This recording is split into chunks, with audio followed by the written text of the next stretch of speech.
Well, the communist Carney government in Canada wants to make it a crime if you state a fact.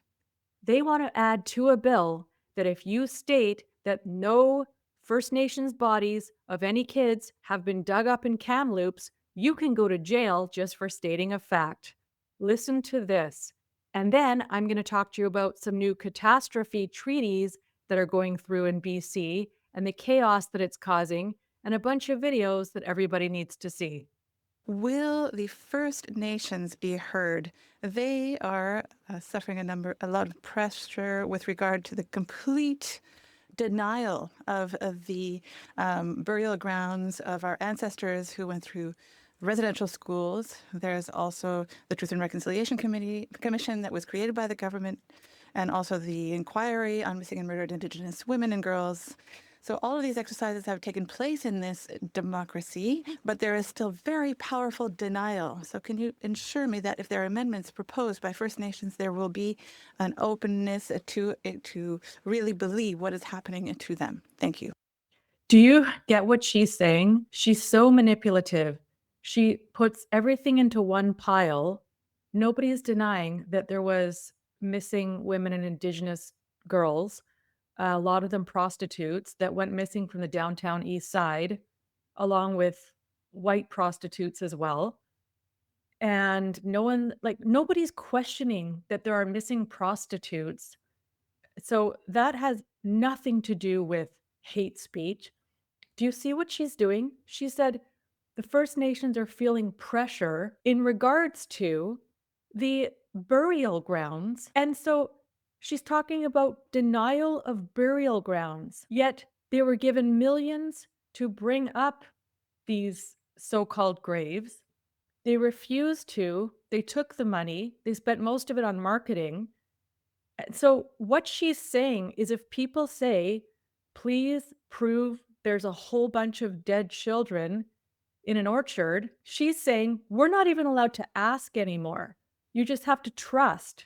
So the fact is, nobody has proven there's bodies there. Nobody has brought them up. And residential school denialism is the worst thing to call it because nobody's denying residential schools existed. But do you see what she's doing? She's masking it all together and she's acting all stressed out because First Nations are feeling pressure. They're flustered because they know people have said, you have not brought up any bodies, so you have no proof about what you're saying. I'm telling you, they want to make that hate speech, even asking if they plan to prove it. And wait till you see what this liberal is saying they're going to do. They're considering adding this as hate speech federally.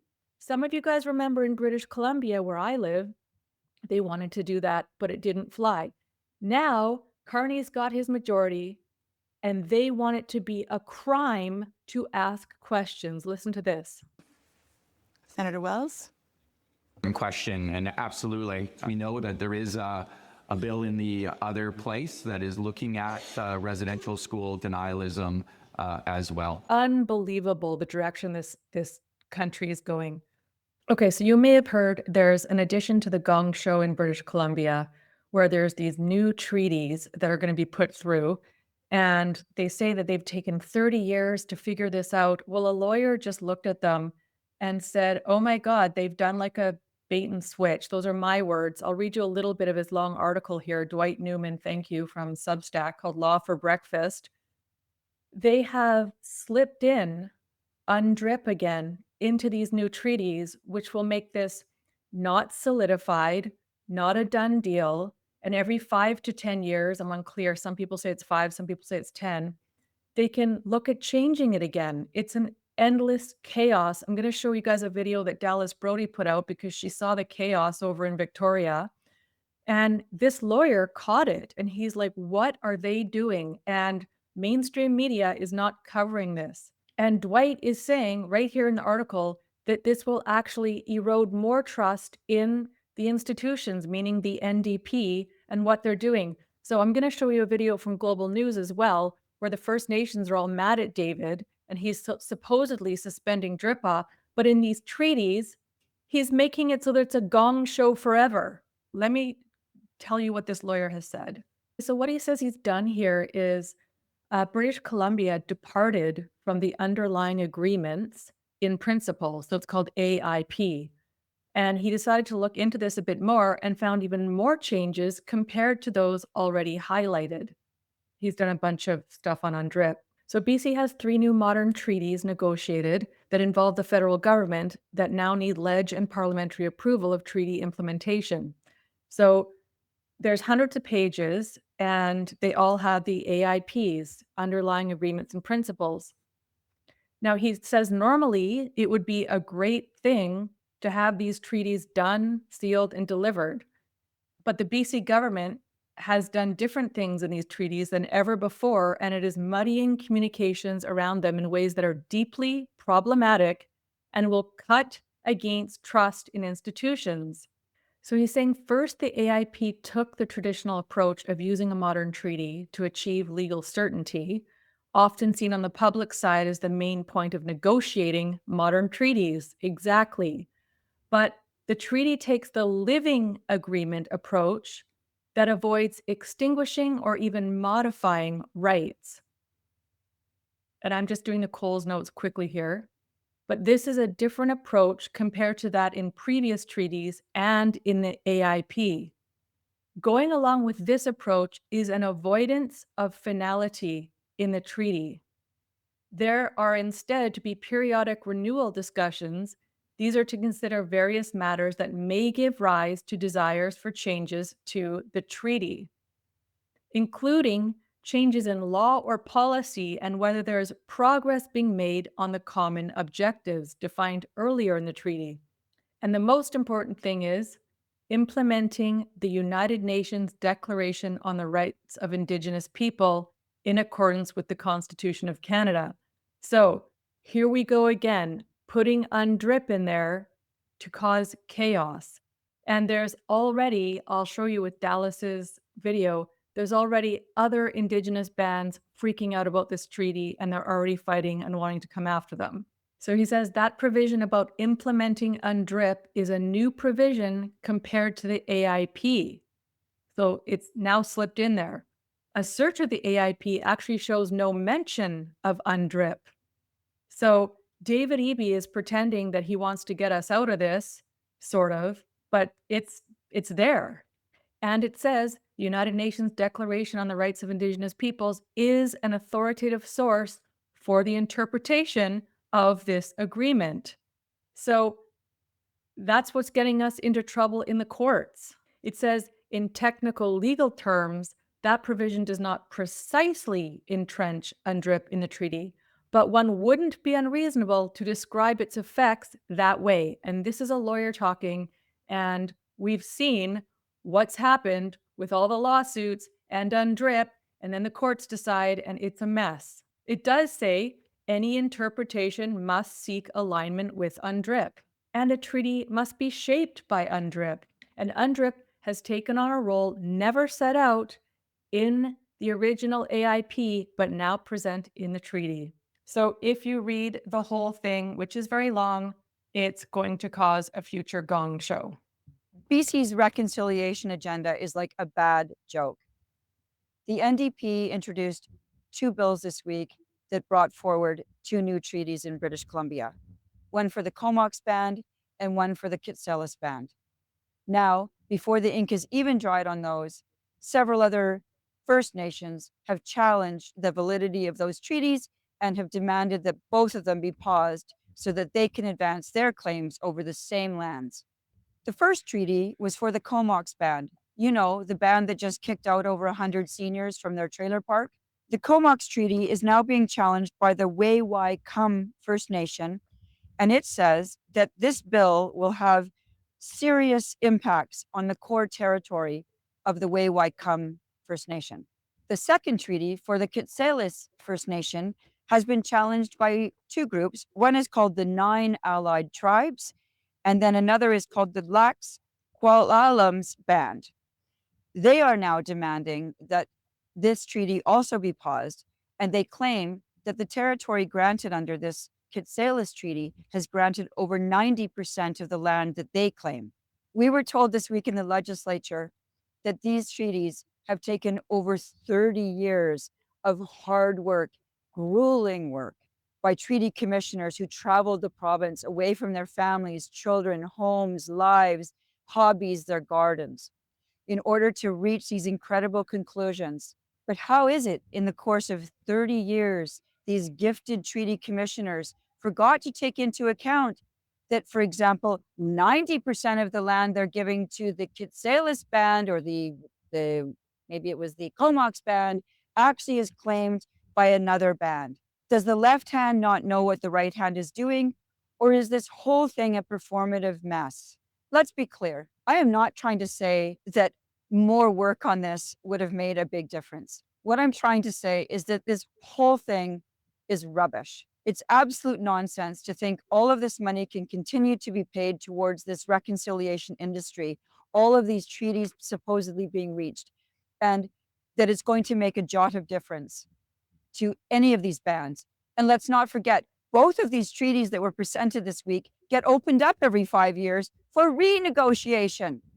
This is what we're in for. It's not a final agreement, and other bands are already saying that they need to be paused.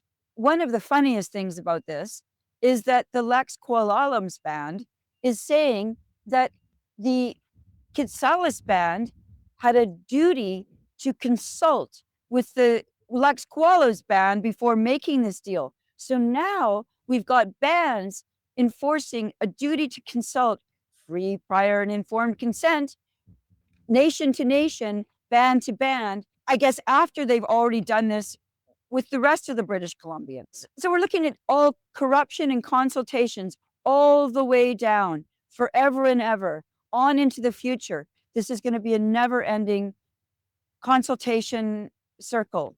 It's almost like all this stupid nonsense should just be put to an end. What do you think?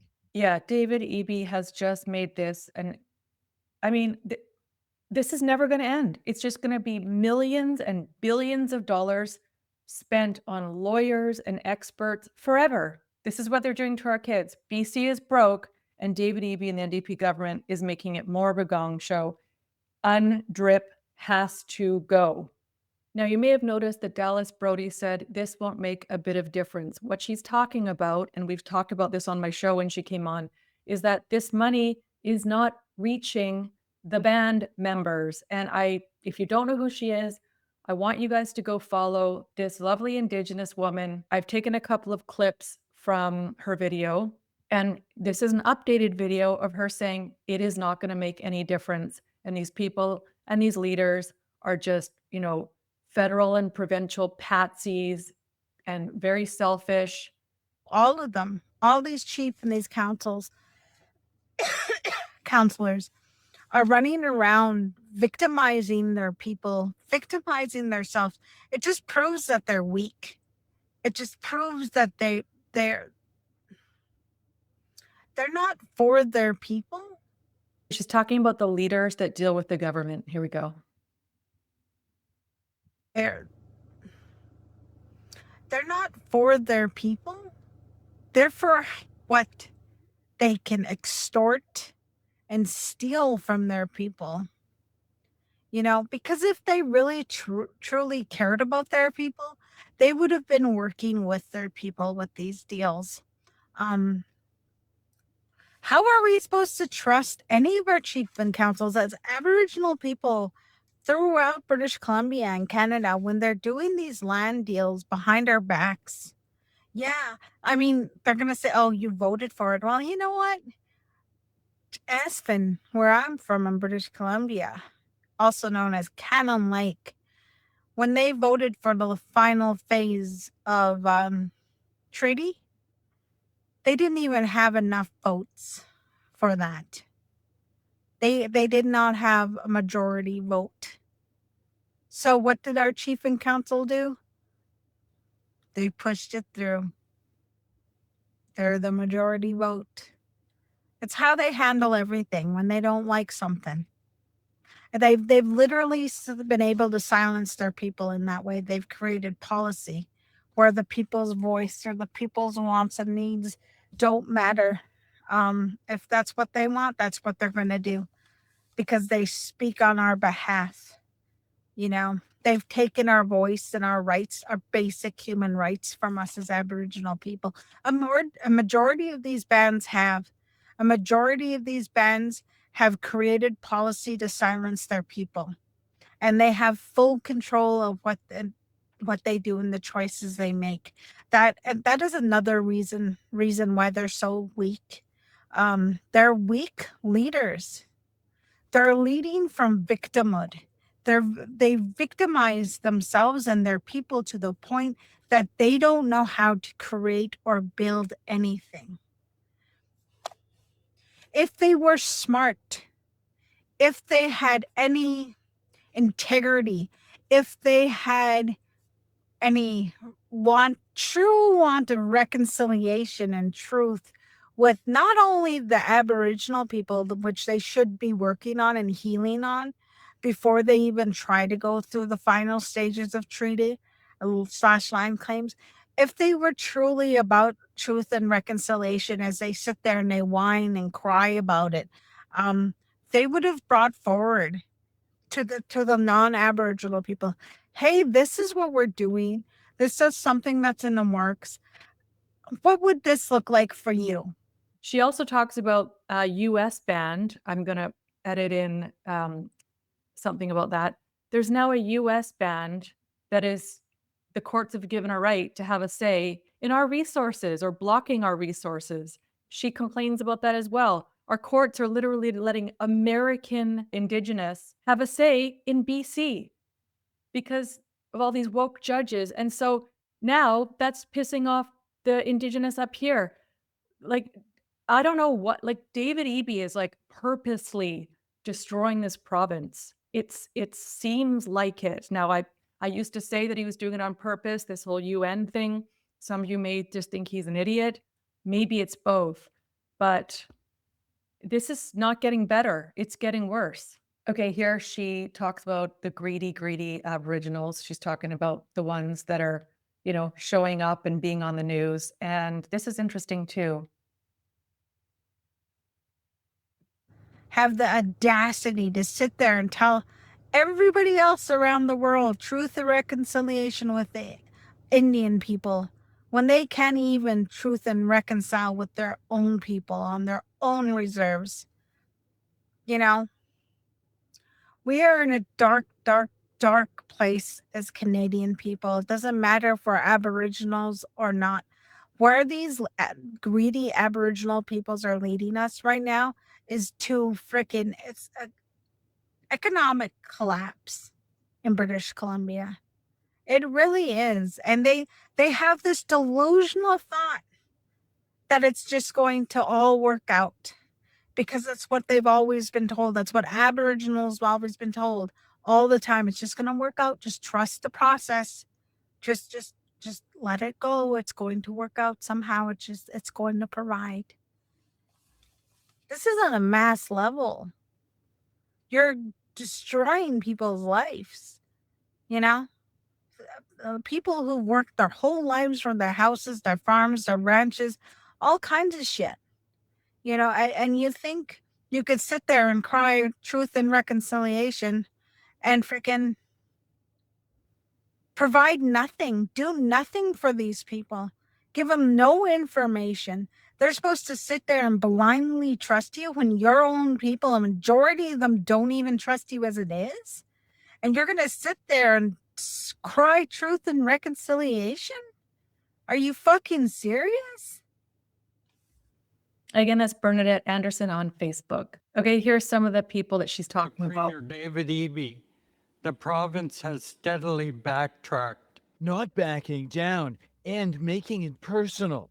BC First Nations leaders Friday gathered for an extraordinary news conference. To say we are frustrated or angry would be an understatement. It was the first collective response from First Nations since Victoria announced it was suspending parts of DRIPA while they await a court decision on it. This following the Premier's prior announcement that the government will amend parts of the 2019 law. First Nations accept neither proposal. DRIPA is not the problem. The Declaration on the Rights of Indigenous Peoples Act was meant to insert into BC law the principles of a UN guideline about Indigenous rights. It passed unanimously, but it ran into trouble when judges started using it on rulings that made a political mess for the government. The reality for our province is that British Columbia was settled largely without treaty. Premier Eby says given the province's unique and complex situation, leaving DRIPA as is would only lead to more disputes. This is a big deal. This is a significant litigation risk. I am concerned, obviously, given the statements. So he had warnings, you guys, from lawyers years ago. This is going to cause significant litigation risk. And he's like, oh, conspiracy theorists. Oh, no, you don't know what you're talking about. Now look at him. Oops. The entire province is facing litigation. Oops. And he's a lawyer, so he should have known this. So yeah, I feel like it's theater. This whole you'll own nothing and be happy. It's a drip, drip, drip. It's just a drip, drip, drip. We might not see the horrific results of this for 30 years, but wait till you see the greed and fury in these Indigenous leaders at the end. And it just goes to show that they want everything. Of Leadership Council that I haven't been able to convince them that this is a significant litigation risk for the province. But the First Nations remain undaunted on that point, reminding that they've been lawyering up for years, often successfully. We go to court and we win, and then they're forced to come to the table. So let's just skip all of that and let's get to the business of reconciliation in the province of British Columbia. Thank you, Chief Shanna. In Vancouver, Paul Johnson, Look at Global her. News. Do you see her fury? She is so pissed. Look at her. Oh my gosh, they just want more and more and more from the taxpayers. Unbelievable. And they literally contradict themselves. No, we're not, this UNDRIP thing isn't going to do what the white man says it's going to do. And then they lawyer up and then they want more. I mean, they're just proving it. So the chaos has proved it. But me having an opinion on this might be hate speech as per the Liberals if they add it to a bill. Okay, lastly, and I highly suggest that you follow this Substack. It's by Nina Green. She has been doing really, really intensive work. She actually emails me direct as well into everything that's going on behind the scenes that a lot of people are not seeing or missing. She's really done a great job of exposing it. But it's called Woke Watch Canada newsletter on Substack. And I won't read this entire thing, but she says in his Substack, Dustin Rivers, the great-grandson of Indian activist Andy Paul, Indigenous activist, laid out a blueprint describing what activist Indigenous leaders in BC intend the BC government to look like in 20 years. So he envisions an undemocratic system in which BC is co-governed by First Nations, whom 95% of the population have no say in electing. And a lot of these First Nation tribal members who just live on the reserves are saying they don't have any say either. And we already know that there's some bands that are selling off to China. They're just allowing China to come in and use their resources and build resources. So this has become a nightmare.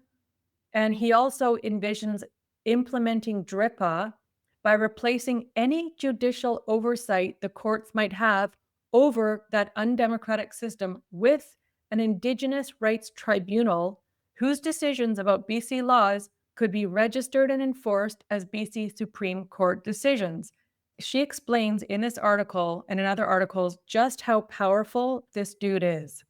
He's risen up in the ranks and they want to rule BC, and none of us have any say, and really neither do their band members.